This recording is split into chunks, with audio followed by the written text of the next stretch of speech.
الحمد للہ رب العالمین والصلاة والسلام على سید المرسلین وعلى آلہ وأصحابہ اجمعین اما بعد قال اللہ تعالی اعوذ باللہ من الشیطان الرجیم بسم اللہ الرحمن الرحیم۔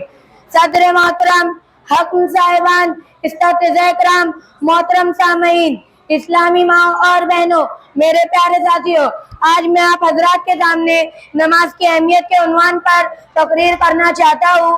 امید کے بغور سماعت فرمائیں گے۔ معزز سامعین کرام، وَاسْتَعِينُوا بِالصَّبْرِ وَالصَّلَاةِ وَإِنَّهَا لَكَبِيرَةٌ إِلَّا عَلَى الْخَاشِعِينَ۔ اسلامی بھائیوں اور بہنوں، اگر کوئی آپ سے سوال کرے کہ وہ کون سی چیز ہے جو سرور کونین نبی صلی اللہ علیہ وسلم کے آنکھوں کی ٹھنڈک ہے، وہ کون سی چیز ہے جو مصیبت اور پریشانی کے وقت ایک مومن کے دل کو سکون پہنچاتی ہے، وہ کون سی چیز ہے جو اسلام کے بنیادی 5 ارکان توحید کے بعد دوسرا اہم رکن ہے، تو یقیناً آپ یہی جواب دیں گے وہ چیز نماز ہے۔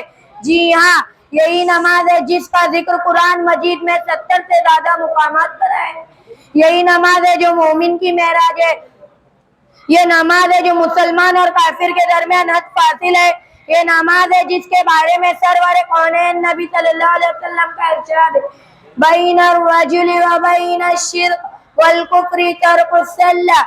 آدمی اور شرک و کفر کے درمیان فرق کرنے والی چیز نماز ہے۔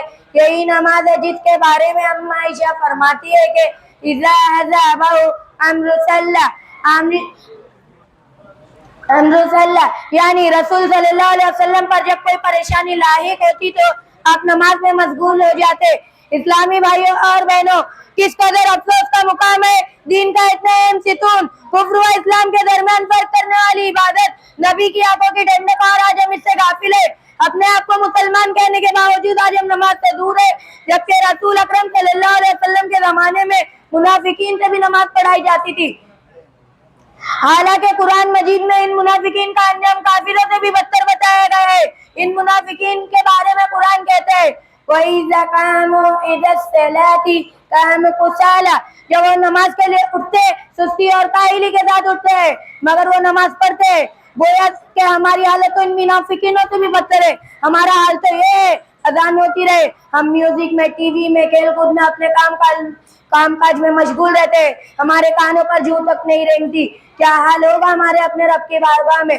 میرے پیارے بھائیوں، قرآن مجید میں ایک جگہ اللہ تعالیٰ نے بیان کیا، جب جہنمیوں سے پوچھا جائے گا ما سلککم فی سقر، تم کو کس جرم کی پاداش میں جہنم کی سزا ملی، تو وہ اپنا پہلا جرم یہی بتائیں گے لم نکو من المصلین، ہم نماز نہیں پڑھتے تھے۔ اسلامی بھائیوں، اللہ کے واسطے نماز کی پابندی کیجیے۔ آپ کو معلوم ہونا چاہیے کہ نماز وہ واحد عبادت ہے جس کے بارے میں محسن انسان رسول صلی اللہ علیہ وسلم فرماتے ہیں جب تمہارے بچے 7 سال کے ہو جائے تو ان کو نماز کا حکم دو، اور 10 سال کے ہو جانے پر جب وہ نماز نہ پڑھے تو ان کو مارو۔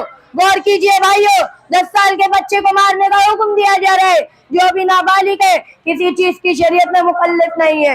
اسی سے اندازہ لگا لیجیے ہماری شریعت کی نظر میں نماز کی کیا قدر قیمت ہے اور وہ کتنی اہم عبادت ہے۔ اس لیے آج ہی سے ٹھان لیجیے، انشاءاللہ ہم نماز کے معاملے میں کوئی کوتاہی نہیں کریں گے اور اس کی مکمل پابندی کریں گے۔ اللہ ہمیں نماز کی اہمیت کو سمجھنے اور اس کی پابندی کی توفیق عطا فرمائے، آمین۔ وآخر دعوانا ان الحمد للہ رب العالمین۔